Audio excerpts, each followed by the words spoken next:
There's a drawer in every house that's like this, filled with batteries, random cables, old calculators, and somewhere buried at the bottom is this. This is a Canon PowerShot SD770IS. My mom gave it to me. It's from 2008. Has a CCD sensor. It's got 10 megapixels and, scratched LCD screen on the back. I've been taking these photos with it over the last 6 months. I've been trying to make this video. Not because I was trying to be trendy, but because this camera is a camera I can take everywhere. It's not trying to be vintage. It just is. There's a trend right now with cameras. You've probably seen cameras like the Camp Snap, the Rewind Pix, Paper Shoot, Flashback. They're new cameras and they're designed to look like old cameras.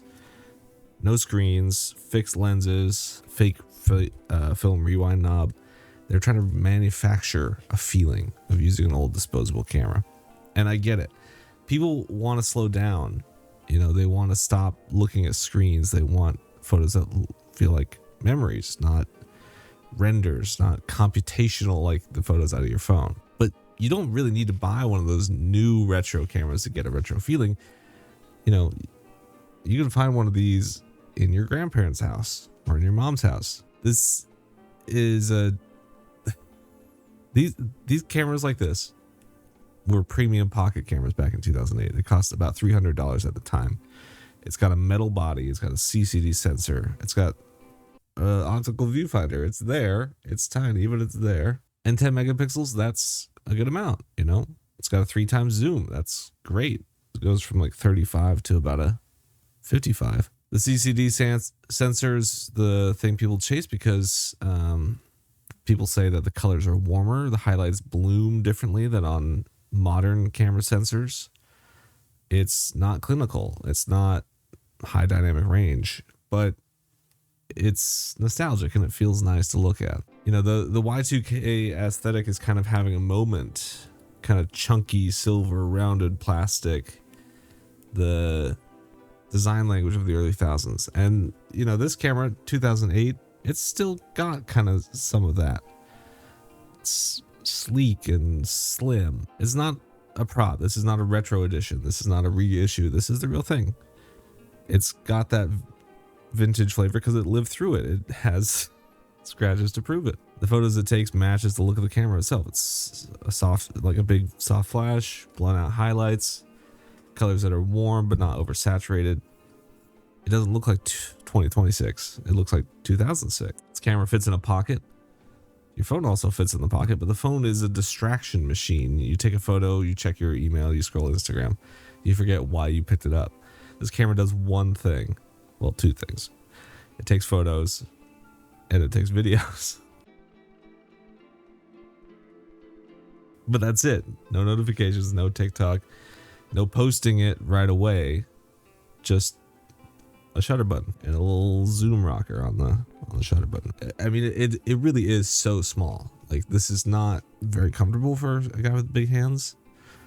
But you got the wrist strap. You can take it around, and I mean, it's so tiny. Compare that to my Sony, like night and day difference. Compare that to maybe like a Yashica T4. Yashica T4 even takes up more room. When I shoot with this, I'm not thinking about posting.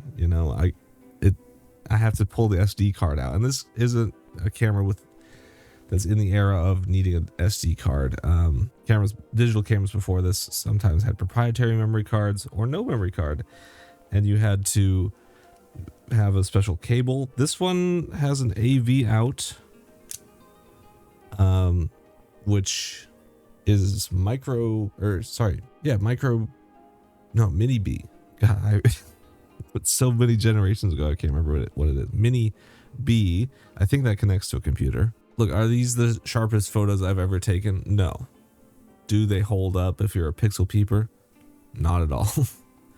But they kind of give you that nostalgic feeling. They feel like a memory. The imperfections are the point. The weird flare, the softness, the way the flash blows out the background. That's not a bug. That was the look.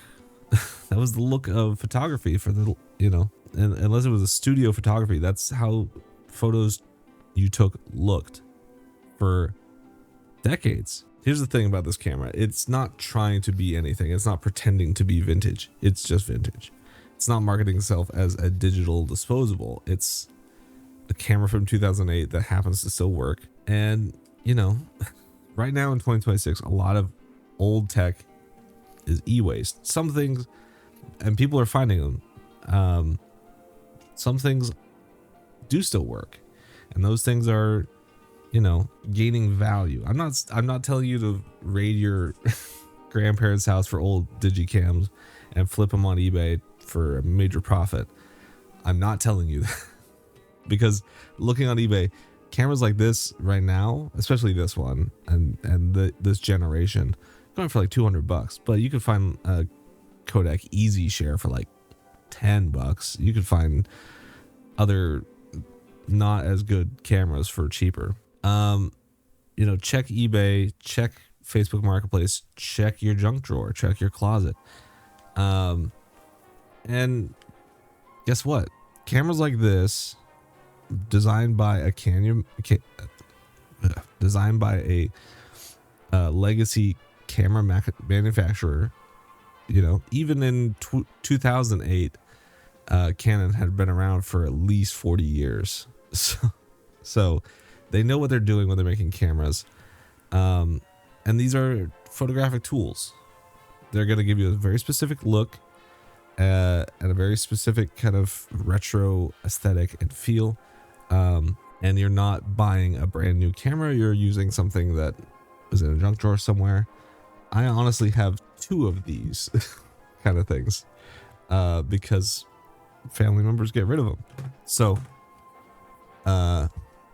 you know, go look for something, go hunting in the closet. Maybe you'll find something and, you know, go make something.